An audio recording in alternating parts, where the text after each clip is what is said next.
Welcome to the SciFirst MovieTalk episode. So in this episode, I will be discussing the 2007 horror thriller movie and sequel Saw 4, as directed once again by Darren Lynn Bousman, who indeed did direct the second and the third movies in the series, 2005 Saw 2 and 2006's Saw 3.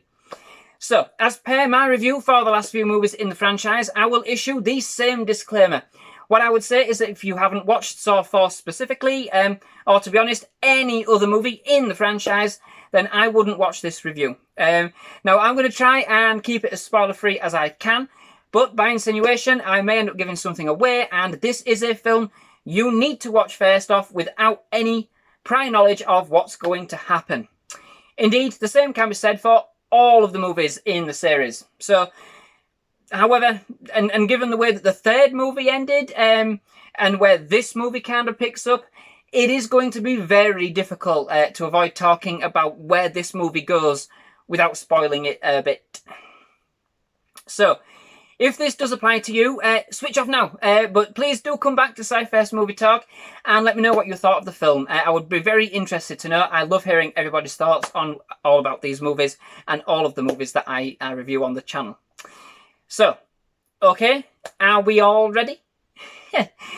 Saw 4 starts immediately, once again, with the gore and basically with a close-up autopsy of John Kramer, aka Jigsaw, as played delectably once again by Tobin Bell, even though he's dead, but following his death at the end of the third movie.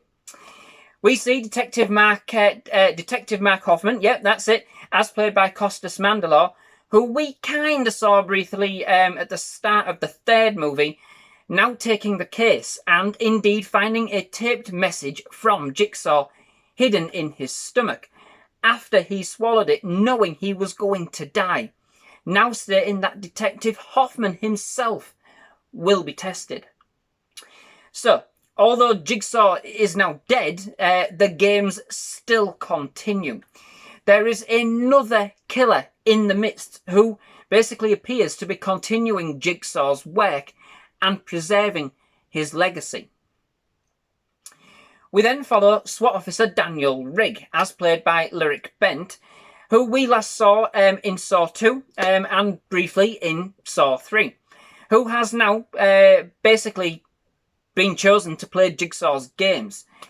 This time being placed into a number of situations where he has to stand back and let people save themselves after being set into Jigsaw's gruesome traps, not get involved, in an attempt to cure him of his saviour complex, born out of a guilt, if you like, that everybody around him seems to die, which isn't wrong, to stop his need to save everybody all the time. With each new game, Officer Rigg gets more involved, being framed along the way as the new Jigsaw killer, being pursued by FBI agents Peter Strahm and Lindsay Perez, as played by Scott Patterson and Athena Karkanis, respectively. Karkanis. Oh, this is going to go on the bloopers for sure.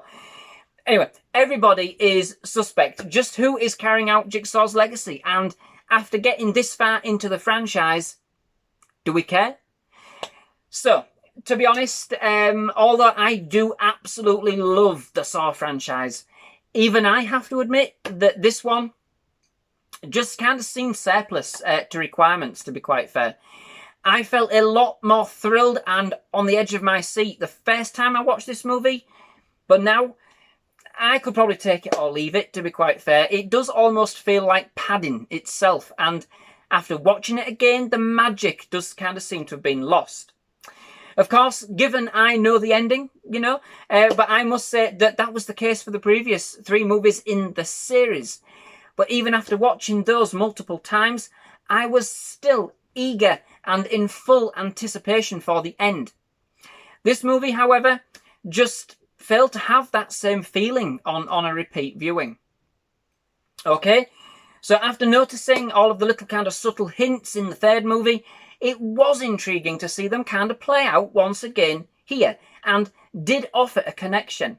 But ultimately, the plot kind of seemed somewhat surplus and more of convenience, shall we say, more of a cash-in, and one to kind of utilise some of the remaining characters that hadn't really taken a big role in any of the previous movies. The characters themselves are very thin, and the fact that we have so many new suspects, the whole affair just kind of seems forced, and rather than make each suspect covertly into the plot, so we as the audience kind of come to our own conclusions, we have an FBI agent basically forcing us each new suspect. Indeed, it needed to be much more subtle to have any kind of shock value at the end, in my opinion. It did end up seeming like the rationale for people kind of playing the games was also quite flimsy in places. Not always. Some were meaningful to some extent, but it felt thin on the ground and never really explored the character's backstory as much as we did in the previous movies. This now basically starting to become secondary to actually just having people in traps.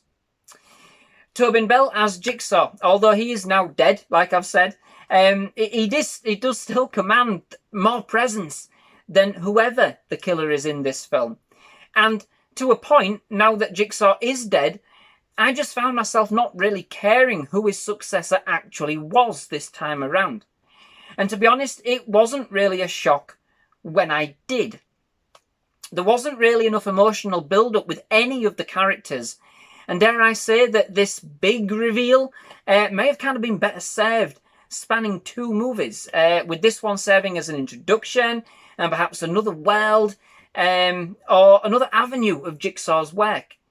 The game was given away far too early with no investment made with the audience in this respect. But it's not all bad. The film is still fairly enjoyable as part of the franchise overall.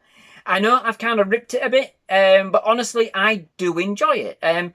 If you like the gore, then this movie has plenty of that once again.